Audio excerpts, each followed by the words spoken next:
Hello दोस्तों, बात करते हैं बैंक ऑफ बड़ौदा स्टॉक की। 78 का स्टॉक है। एक ठीक ठाक रैली आज के दिन में आई थी, बट उसके बाद एंड होते होते ग्रेवस्टोन कैंडल के साथ एंड हुआ और स्टॉक आपका लोअर एंड पर ही बना रहा है। बात करेंगे इस वीडियो में कि ग्रेवस्टोन कैंडल यानी ये जो कैंडल बनी है आज की, आपके साथ क्या मतलब है, क्या ट्रेंड रिवर्सल आने के चांसेस इस कैंडल के बाद बनते हैं या नहीं, मोतीलाल ओसवाल साहब का टारगेट क्या है यहाँ पे, और क्यों बैंक ऑफ बड़ौदा पे लगातार बुलिश कॉल्स यहाँ पे आती हुई दिखाई दे रही हैं, क्यों बड़े brokerage houses bank of Baroda पे लगातार खरीदारी की बेट लगा रहे हैं।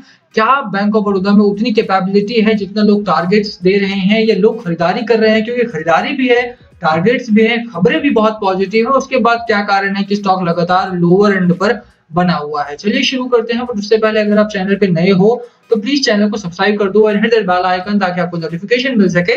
चलिए स्टार्ट करते हैं। बात करें यहाँ पे बैंक ऑफ बड़ौदा की, तो आज जैसा मैंने बोला स्टॉक आपका अच्छा चल रहा था, शुरुआत बहुत अच्छी थी, 79.5 के आसपास का हाई लगाया और वहां से लगा था कि 80-82 के आसपास तक जा सकता है स्टॉक, क्योंकि फोर्स काफी अच्छा था, मार्केट मोमेंटम अच्छा था, बट वहां से गिरावट हुई। हालांकि ऐसा नहीं कि बैंक निफ्टी सपोर्ट नहीं कर रहा है, बैंक निफ्टी में अराउंड 1% के आसपास की तेजी आज के दिन में आई है, बट निफ्टी 50 अगर आप देखेंगे तो 17,900 होल्ड करने में बड़ी परेशानी हो रही है निफ्टी 50 को। इन दिनों लगातार ओपनिंग होती है, बहुत अच्छी ओपनिंग थी, 17,900 के ऊपर की ओपनिंग हुई और उसके बाद तेजी से गिरावट होती है। यहाँ पे रीजन वही है, प्रॉफिट बुकिंग देखने को मिल रही है, ओवरबॉट मार्केट है हमारा इस समय पर, और यही कारण है कि थोड़ा सा न्यूट्रलिटी, थोड़ा सा कंसोलिडेशन देखने को मिल रहा है। बट ये कारण तो बैंक ऑफ बड़ौदा में नहीं है। बैंक ऑफ बड़ौदा ना तो ओवरबॉट जोन में है, ना ही इस वजह से ना तो कंसोलिडेशन हो सकती है, ना तो करेक्शन एक्सपेक्ट करना चाहिए, और खबरें भी अच्छी हैं।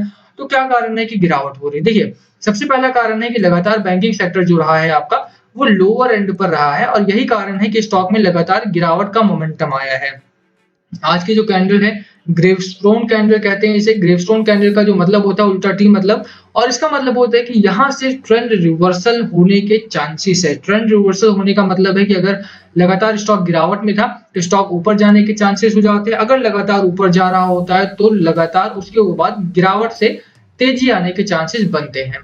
अब देखिए क्या कारण है यहाँ पे, इसके बाद एक और follow up candle to confirmation candle जो होती है वो आना बाकी है, बट स्टिल यहाँ पे कहा जा सकता है कि कहीं ना कहीं बैंक ऑफ बड़ौदा में जिस तरह से हाई बेटिंग हो रही है, जिस तरह से मैनिपुलेशन एक हो रहा था पिछले दिनों, वो नहीं है अब, और इसी वजह से स्टॉक में तेजी देखने को मिल सकती है। बैंक निफ्टी का भी जो मोमेंटम है आज देखिए काफी बढ़िया रहा, वीकली चार्ट भी आप देख सकते हैं, और जो डेली चार्ट है आपका वहां पर भी अच्छा मोमेंटम आपको देखने को मिलेगा। एक अच्छी कैंडल आ चुकी है हमारे सामने, जो एक लगातार एक जो सपोर्ट ले रहा था स्टॉक आपका, जहां से गिरावट हो रही थी वहां से ब्रेकआउट मिला है, और इसी ब्रेकआउट के साथ बैंकिंग सेक्टर में अच्छे दिनों की शुरुआत हो सकती है, और जिसकी उम्मीद भी थी काफी टाइम से हमें।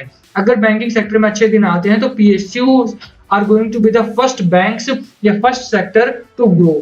यहाँ पे आप देखेंगे पीएसयू बैंक, चाहे पीएनबी हो, बीओबी हो, आईडीबीआई हो या कोई और बैंक हो, उन सभी में एक अच्छी रैली आने की संभावना बन रही है यहाँ पे। तो बने रहिए, बाजार के साथ बने रहिए, बैंक ऑफ बड़ौदा के साथ अच्छी खबरें भी हैं हमारे सामने, उनकी भी बात करेंगे।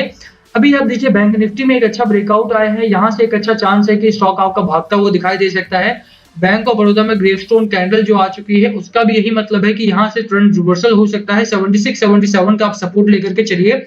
अपर साइड पर जो पहला टारगेट होने वाला है आपका वो 84 का होने वाला है, एंड 92 का आपका सेकंड टारगेट हो सकता है।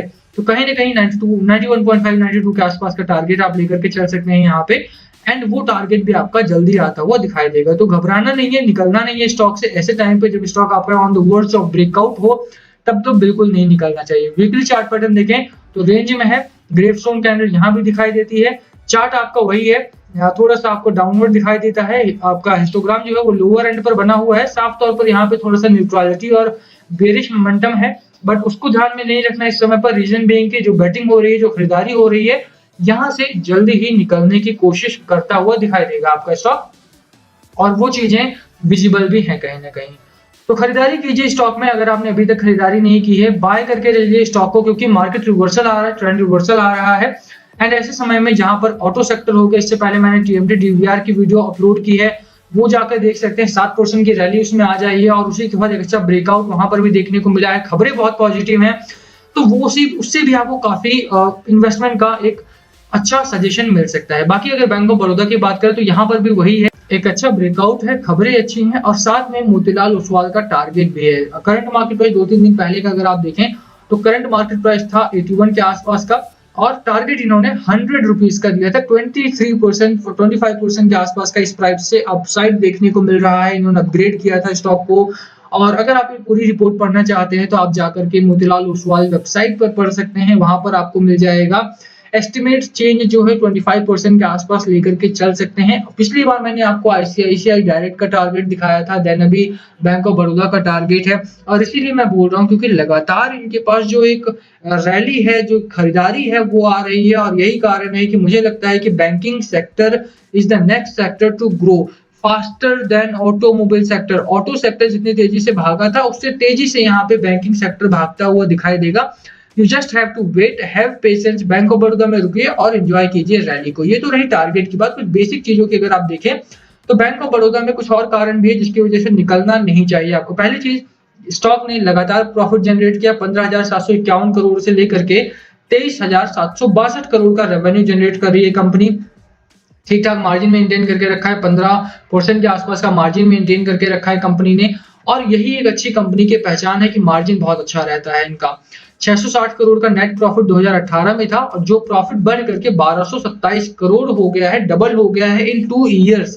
तो आप ग्रोथ देख रहे हैं कितनी तेजी से कर रही है कंपनी। इसी ग्रोथ की तलाश आपको करनी चाहिए किसी भी कंपनी में, ठीक है। तो ग्रोथ है कंपनी में। बात करें यहाँ पे शेयर होल्डिंग पैटर्न की, FIIs are holding substantial share holding. PSUs में एफआईआई एफपीआई ज्यादा इंटरेस्टेड दिखाई नहीं देते हैं, but bank of Baroda is one of those stocks जहां पर एफआईआई की बहुत अच्छी खरीदारी देखने को मिलती है। 6.89% के आसपास की शेयर होल्डिंग इनकी जून क्वार्टर में अनचेंज रही है, कोई खरीदारी बिकवाली नहीं की है, ये अच्छी बात है। म्यूचुअल फंड्स देखेंगे तो 9.2% की खरीदारी है इनकी। क्या है ना, रिटेल इन्वेस्टर क्या करते हैं, उनको प्रॉफिट नहीं मिला अपना 1 से 2 महीने में वो निकाल देते हैं, बट आपको होल्ड करना चाहिए। अगर स्टॉक आपका कैपेबल है, एबिलिटी है, स्टॉक में ग्रो कर सकता है तो वहां पे रखिए जब तक कि आपको आपका प्राइस नहीं आ जाता, जब तक कि आपको आपका प्रॉफिट नहीं मिल जाता तो आपको रखना चाहिए, निकलना नहीं चाहिए। और वही चीजें एफआईआई एफपीआई बड़े शेयर होल्डर करते हैं। रिटेल जो नए लोग होते हैं वो फटाफट निकलते हैं, फटाफट घुसते हैं, उसमें आप अपनी कैपिटल लूज करते हो। वो मत करो, रहो स्टॉक में जब तक कि आपको दिख रहा है कि हाँ स्टॉक के फंडामेंटल्स खराब हो चुके हैं, अब निकलना चाहिए, तब तक मत निकलो। अब बात करें यहाँ पे मार्केट की, देखिए बैंक ऑफ बड़ौदा टेक्निकल्स अच्छा है, फंडामेंटली अच्छा है, टारगेट्स आपके सामने बहुत अच्छे आ रहे हैं। मार्केट सपोर्ट कर रहा है क्या? मार्केट बिल्कुल सपोर्ट कर रहा है। मार्केट इस समय पर देखेंगे तो 17,900 के ऊपर की ओपनिंग होती है। निफ्टी बैंक आपका अच्छे मूड में दिखाई देता है। कहीं ना कहीं मार्केट जो है वो सेंटिमेंट काफी बुलिश है इस समय पर।